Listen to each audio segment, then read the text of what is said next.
Hallo zusammen, ich bin's wieder, der Nico aus dem schönen sonnigen Paraguay. Heute ist Montag, der 25. Juli 2022.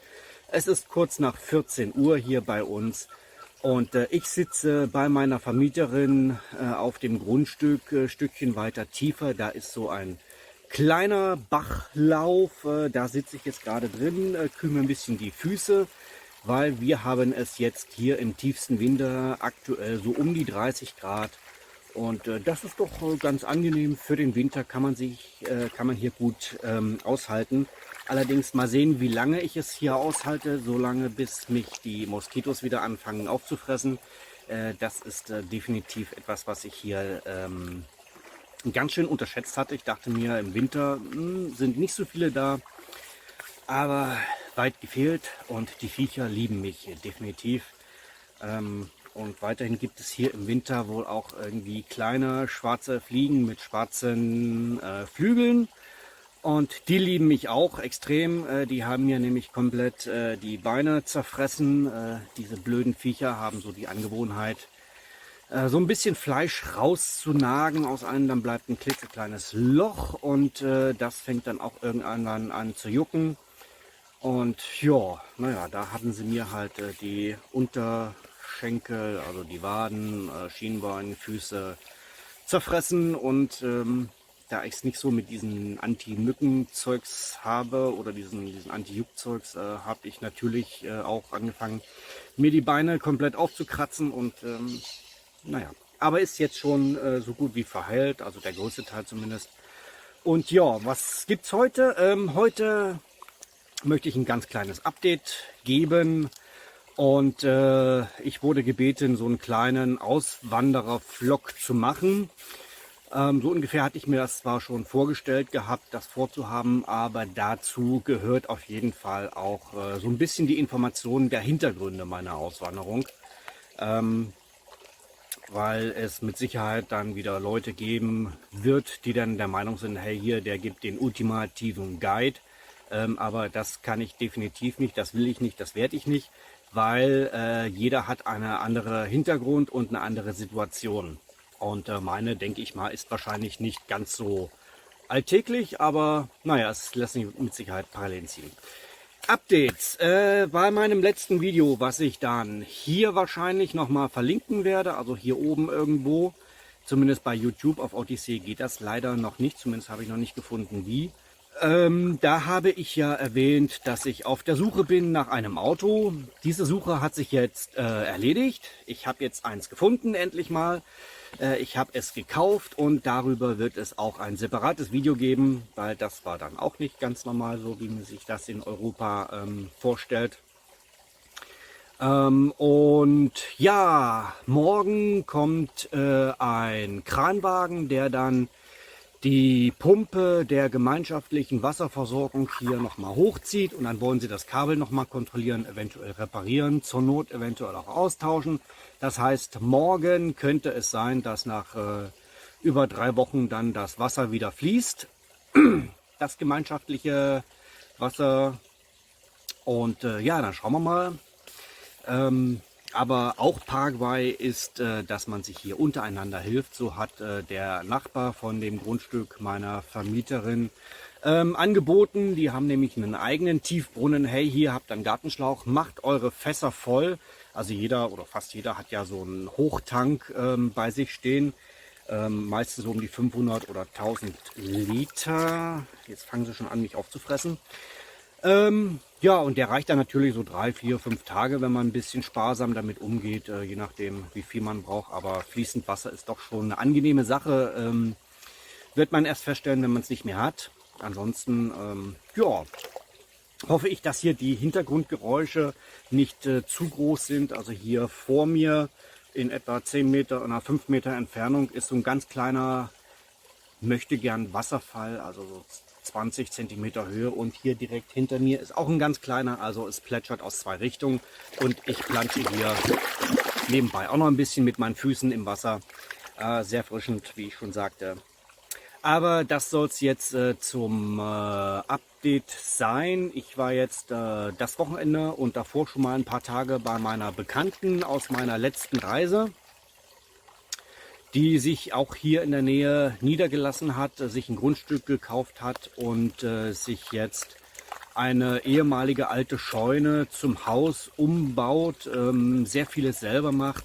Sie hat Kaninchen, sie hat Hühner, züchtet diese und verkauft diese dann auch teilweise oder stellenweise, wenn sie denn alt genug sind.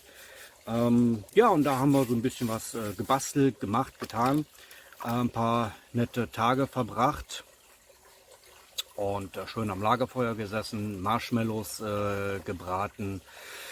Ein Stückchen entfernt, also ihrem Grundstück gegenüber, ist auch ein kleiner Bach, ein etwas größerer als hier. Da waren wir dann auch ein paar Stunden, war sehr angenehm. Da gibt es so ganz kleine Fischlein, die einem dann auch gerne mal die Füße abknabbern.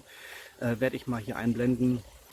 Ja, und nebenbei werde ich auch noch ein paar andere Sachen hier einblenden, damit ihr nicht nur meine blöde Fresse seht, während ich hier labere, sondern auch mal ein paar Eindrücke, die ich hier bis jetzt sammeln konnte.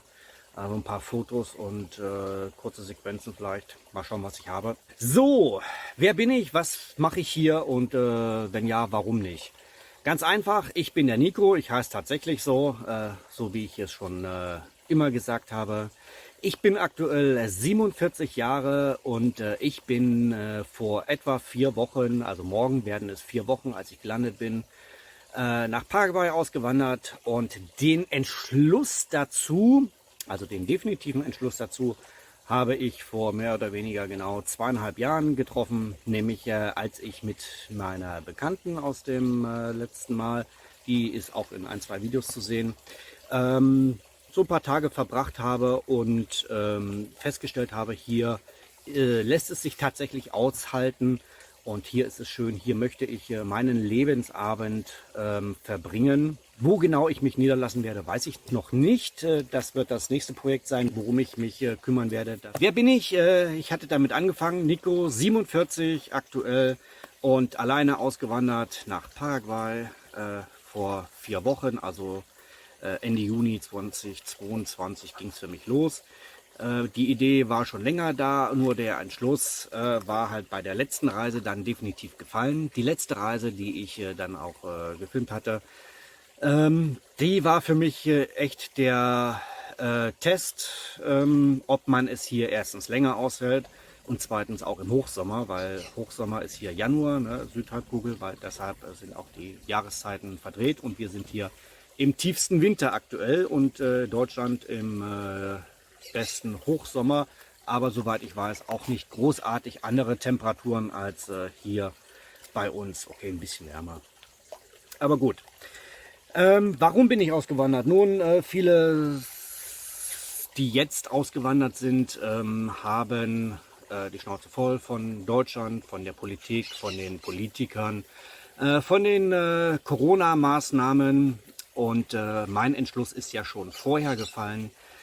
Die Vorbereitungen für meine Auswanderungen haben im Prinzip schon 2017 angefangen.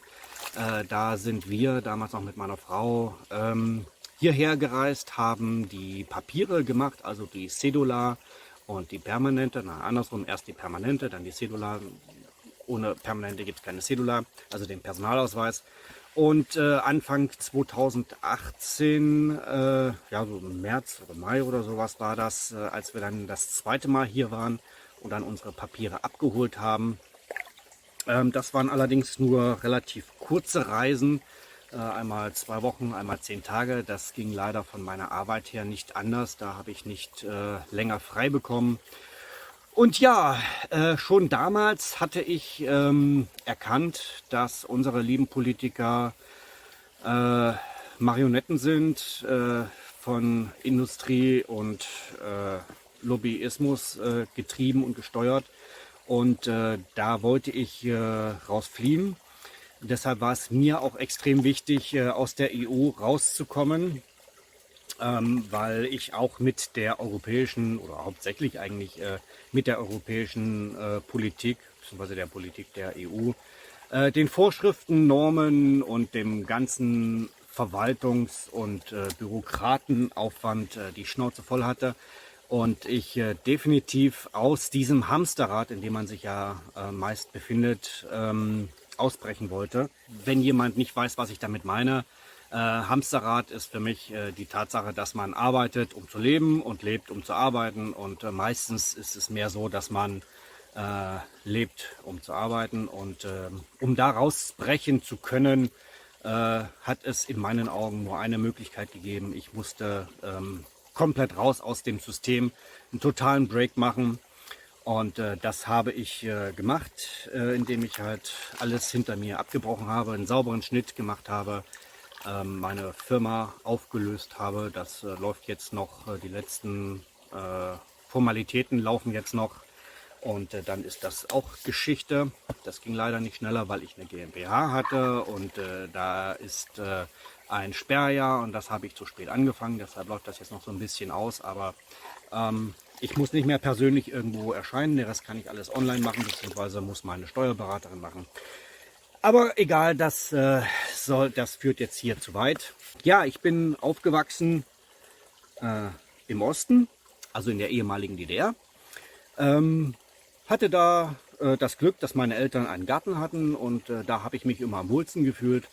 Deshalb auch so ein bisschen die Natur. Und später bin ich dann halt, so wie sich das gehört, in die Lehre gegangen, habe einen vernünftigen Beruf gelernt. War dann beim Bund 4 Jahre, habe mich da verpflichtet als Zeitsoldat, Unteroffizierslaufbahn und habe dort Lehrgangsteilnehmer ausgebildet. Ja, war eigentlich eine sehr schöne Zeit, hat mir sehr viel gebracht und ich habe eine Menge gelernt. Hatte da sehr viel Spaß, aber da ich zu unsportlich war, waren die dann der Meinung, dass ich ungeeignet bin als 8-Jähriger, sprich als Zeitsoldat für 8 Jahre. Deshalb hat man mich dann da nicht weiter verpflichtet nach meinen 4 Jahren. Und ich bin in die freie Wirtschaft, habe dann einen anderen Beruf ergriffen, habe mich da weitergebildet. Und ich habe jetzt letztens irgendwann mal geguckt, meine Ausbildung, so wie ich sie hatte, insgesamt mit den ganzen Lehrgängen, die ich hatte, da ist man jetzt wahrscheinlich so um die 30.000, 40.000 Euro los, wenn das mal überhaupt reicht, um so weit zu kommen, diese ganzen Qualifikationen und Zertifikate zu erhalten. Und abgesehen davon habe ich auch noch über 20 Jahre Berufserfahrung und die ist in meinem Job, in der Qualitätssicherung, nicht unerheblich, beziehungsweise eigentlich eher Voraussetzung, um da vernünftig arbeiten zu können. Ja, und jetzt hat Deutschland halt einen guten Steuerzahler weniger, weil ich habe jetzt kein Einkommen mehr. Und dementsprechend auch keine Steuerzahlungen mehr. Mann, jetzt wird es aber echt nervig. Ja, so viel dazu. Ich bin hier gestrandet, ja, momentan in Independencia, also der Kolonie Independencia, genauer in Natalicio Talavera immer noch. Mann, geht weg. Und ja, werde mich jetzt hier in der Nähe umgucken nach dem Grundstück. Werde mich dann eventuell hier niederlassen oder woanders, aber das habe ich auch schon mal erwähnt, jetzt wird schon wieder so lang das Video. Ansonsten habe ich keine sehr großen Ansprüche eigentlich. Ich möchte ein ruhiges Leben haben, ich möchte in Ruhe gelassen werden von Politik, Behörden und Ähnlichem. Okay, da bin ich hier auch nicht ganz richtig, wie ich inzwischen festgestellt habe, aber ich habe auch festgestellt, hier ist nichts unmöglich, definitiv nicht. Das werdet ihr spätestens erfahren, wenn ich mein Autovideo online stelle. Das muss ich allerdings auch noch machen. Und ja, Behördengänge sind hier doch noch recht überschaubar und alles gut machbar, auch wenn man nicht so perfekt Spanisch kann. Okay, ich habe das Glück, ich habe hier einen ja, Untermieter, nein, einen Nachbarn auf dem Grundstück, der recht gut Spanisch kann. Und mit dem bin ich momentan sehr viel unterwegs, was er so Spanisch spricht. Ist bei Weitem auch nicht perfekt, aber er kommt hier super mit klar. Und das ist das, was auch mein Ziel ist. Ich muss nicht perfekt irgendwas können, ich möchte nur klarkommen, gut klarkommen. Ich weiß, das habe ich auch vorher schon gewusst und das muss man sich auch definitiv darüber klar sein. Man muss hier definitiv Kompromisse eingehen, man muss Abstriche machen. Und ich habe halt in meiner letzten Reise festgestellt, dass ich dazu durchaus in der Lage bin und das auch möchte, diese Abstriche machen. Ich habe jetzt schon einiges festgestellt, was mir garantiert irgendwann fehlen wird. Das war mir aber von vornherein klar. So habe ich zum Beispiel festgestellt, dass Amazon doch eine feine Sache ist irgendwo oder aber auch eBay, weil wenn man irgendwas braucht, hier tingelt man los. Wenn man Glück hat, hat es derjenige. Wenn man weiß, wo man hin muss. Wenn man Pech hat, hat das nicht, so wie ich. Ich brauche jetzt noch für mein Auto einen Feuerlöscher. Den hatte der Verkäufer heute nicht da. Der kommt erst heute Nachmittag und dann, naja, egal, da fahre ich halt morgen oder übermorgen noch mal hin. Ich bin schon wieder ein paar Mal abgeschweift. Das schneide ich jetzt einfach raus, weil darum geht es dann später mal. Jetzt fangen die Viecher echt an zu nerven, mich aufzufressen und da habe ich irgendwie gar keine Lust zu. Deshalb würde ich sagen, werde ich das Video jetzt hier an dieser Stelle beenden und werde hier noch ein bisschen was einblenden von diesem kleinen Wasserfall. Die hier sind also jetzt insgesamt 3, also einer hier, einer da und noch einer weiter hinten. Der ist noch ein bisschen schöner, ein bisschen größer, aber da kann ich mich nicht so schön hinsetzen und mit der Kamera labern. Weil ich habe nämlich auch nur kleines Gepäck mit, also kameratechnisch auch. Ich habe jetzt hier ein Smartphone und da noch meine Actioncam stehen. Und das war es im Prinzip, was ich an Ausrüstung habe. Ich habe so einen kleinen Joby Gorilla Pod und meinen kleinen Gimbal, wo das Smartphone drin hängt. Und dann habe ich noch ein kleines Stativ mit und das war es an Kameraausrüstung. Und alles andere ist im Container und wird dann hoffentlich voraussichtlich in circa 2 Monaten da sein. Und ja, so ungefähr zumindest, wenn alles gut geht. Und dann schauen wir mal. Und dann gibt es natürlich auch wieder Videos darüber. Ein Zuschauer hat mich auch schon angeschrieben, wollte ein bisschen was zum Thema Container packen wissen, was ich gemacht habe, wie ich es gemacht habe. Werde ich dann natürlich auch nochmal machen. Ein bisschen genauer drauf eingehen. Wenn denn mein Container da ist, dann sehe ich auch, was ich für Fehler gemacht habe, was ich hätte besser verzurren müssen und so weiter. Ich bin mir ziemlich sicher, dass irgendwas kaputt gehen wird, aber das werde ich dann im entsprechenden Container-Video erzählen, warum, wieso, weshalb und sowieso, wenn ja, warum nicht. Und ich beende jetzt dieses Video hier. Wenn ihr Fragen habt, gerne unten in den Kommentaren. Und ja, ansonsten sage ich wie immer vielen Dank fürs Interesse. Tschüss, bis zum nächsten Mal. Euer Nico aus Paraguay. Feuerlöscher, Warndreieck habe ich jetzt schon. Ein Sani-Kasten ist hier auch Vorschrift. Den habe ich jetzt schon. Allerdings ist das echt witzig, was da drin ist, aber egal. Ja, und der Feuerlöscher fehlt jetzt noch. Dann war ich heute auf der... Nein, das ist das Auto, das machen wir heute nicht.